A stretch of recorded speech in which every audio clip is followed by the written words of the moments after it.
about this, your presence here this day? എല്ലാവർക്കും നമസ്കാരം. ഇന്നിവിടെ ഇങ്ങനെ ഇത്രയും പ്രിയപ്പെട്ടവരുടെ കൂടെ ഒരു ഫംഗ്ഷനിൽ പങ്കെടുക്കാൻ പറ്റിയത് ഒരുപാട് സന്തോഷം. ഇത്രയും പറഞ്ഞ പോലെ ഞാൻ അസോസിയേറ്റ് ചെയ്തിട്ടുള്ള ആളുകളാണ് ഭൂരിഭാഗമുള്ളത്. അതുകൊണ്ട് ആ സന്തോഷം ഇരട്ടിയാണ്. ഞാനും സ്വരാജാനും ഇപ്പോൾ ഒരു പടം ചെയ്തുകൊണ്ടിരിക്കുകയാണ്. ഇപ്പൊ മിനിഞ്ഞാണ് അവിടെ ഷൂട്ട് ചെയ്യണം ഞാനിവിടെ പോകുന്നത്. അപ്പൊ എനിക്ക് ഈ സിനിമയെ പറ്റിയിട്ട് കുറച്ച് നാളായിട്ട് അറിയാം. സുരാജ് വന്നിട്ട് അറിയാം. സിനിമ ഗംഭീരമായിട്ട് വന്നിട്ടുണ്ടെന്നാണ് ഞാൻ അറിഞ്ഞത്. അപ്പോ ക്രിസ്മസിന് ഈ സിനിമ എല്ലാവർക്കും ഇഷ്ടപ്പെടുന്ന ഒരു സിനിമയായിട്ട് വലിയ വിജയങ്ങളെ ആശംസിക്കുന്നു. ഇന്നത്തെ ഫംഗ്ഷൻ ആദ്യത്തിലും ഈ സിനിമയുടെ എല്ലാ പിള്ളേർക്കും ആശംസകളും സ്നേഹവും അറിയിക്കുന്നു.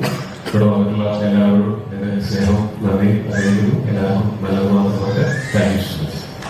ഈ ഓരോ പ്രാവശ്യം ഓരോ സ്ഥലത്ത് പോകുമ്പോഴും പല പല ഫാഷനാണ് ടോവിനോട് അല്ലെ? ഇതിന് എന്തെങ്കിലും പ്രത്യേക കാരണം? അങ്ങനെയില്ല, ഞാൻ തപ്പിക്കലായിരുന്നു. അത് കഴിഞ്ഞ് നേരെ